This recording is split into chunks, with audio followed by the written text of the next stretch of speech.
எல்லாருக்கும் வணக்கம். இந்த பதிவில் எதை பற்றி பார்க்க போகிறோம் அப்படின்னு கேட்டிங்கன்னா, அதாவது மக்களே, நம்ம தமிழ்நாட்டில் ஒரு நல்ல அரசு, ஒரு நல்ல தலைவனை மக்கள் தேர்ந்தெடுத்தா திமுக அதிமுக அப்படிங்கிற இரு பெரும் திராவிட கட்சிகள் வந்து திமுகவை ஒழிக்கணும் அப்படிங்கிறதுக்காகவே அதிமுகவை திரு எம்ஜிஆர் அவர்கள் வந்து ஆரம்பித்தாங்க. புரட்சி தலைவர் எம்ஜிஆர் அவர்கள் வந்து ஆரம்பித்தாங்க. அதை கட்டுக்கோப்பாக காப்பாற்றிட்டு இருந்தாங்க. எம்ஜிஆர் அவர்களுக்கு அப்புறமா திரு ஜெயலலிதா வந்து காப்பாற்றிட்டு இருந்தாங்க.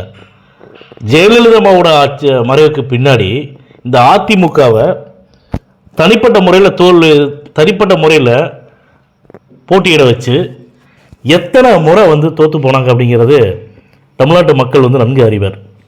10 தோல்வி பழனிசாமி அப்படிங்கிறதெல்லாம் தாண்டி 11 தோல்வி அப்படிங்கிற லெவலுக்கு இந்த 2026 சட்டமன்ற தேர்தல் மக்களே வந்து அதிமுகவை புறக்கணிச்சிட்டாங்க.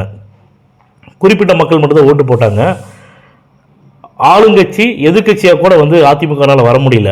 ஆனால் அப்படி இருந்தும் மக்கள் வந்து யாரை முதலமைச்சராக்கணும் அப்படின்னு விருப்பப்பட்டு தேர்ந்தெடுத்தாங்களோ அதை சீர்குலைக்கும் விதமாக மக்களுக்கு துரோகம் பண்ணக்கூடிய வேலைகளை இந்த திமுகவும் அதிமுகவும் பண்ணிட்டு இருந்ததை சி.வி. சண்முக ஐயா வந்து வெளிப்படையாக வந்து பேச ஆரம்பிச்சிட்டாங்க.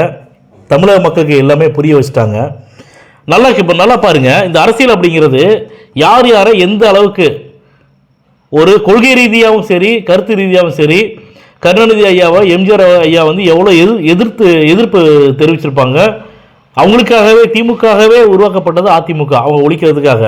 ஆனால் இப்போ மக்களால் தேர்ந்தெடுக்கப்பட்ட விஜய் அவர்களை விஜய் அவர்கள் வந்து முதலமைச்சர் ஆகிடுவார் அப்படின்னு சொல்லிட்டு திமுகவும் அதிமுக சூழ்ச்சி பண்ணி என்னென்ன வேலைகள்லாம் பண்ணியிருக்காங்க அப்படிங்கிறத நினச்சாவே இவ்வளவு கேவலமான கட்சியாக இந்த ரெண்டு கட்சியுமே அப்படிங்கிறத நான் சொல்லலை, தமிழக மக்கள் சொல்கிறாங்க, தமிழகத்தில் இருக்கக்கூடிய பெண்கள் சொல்கிறாங்க, இளைஞர்கள் சொல்கிறாங்க, தாய்மார்கள் சொல்கிறாங்க. எல்லாருமே இப்பேற்பட்ட கட்சியாக இருக்குது திமுக அதிமுகவும்.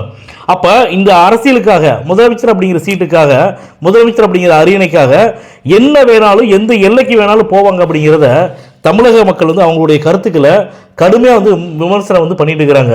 ஆனால் நான் ஏற்கனவே சொல்லியிருக்கிறேன், கடவுள் வந்து நல்லவங்களை வந்து சோதிப்பான், ஆனால் கைவிட மாட்டான். கெட்டவங்களுக்கு நிறையா கொடுப்பாரு, ஆனால் கைவிட்டுவார் அப்படின்னு.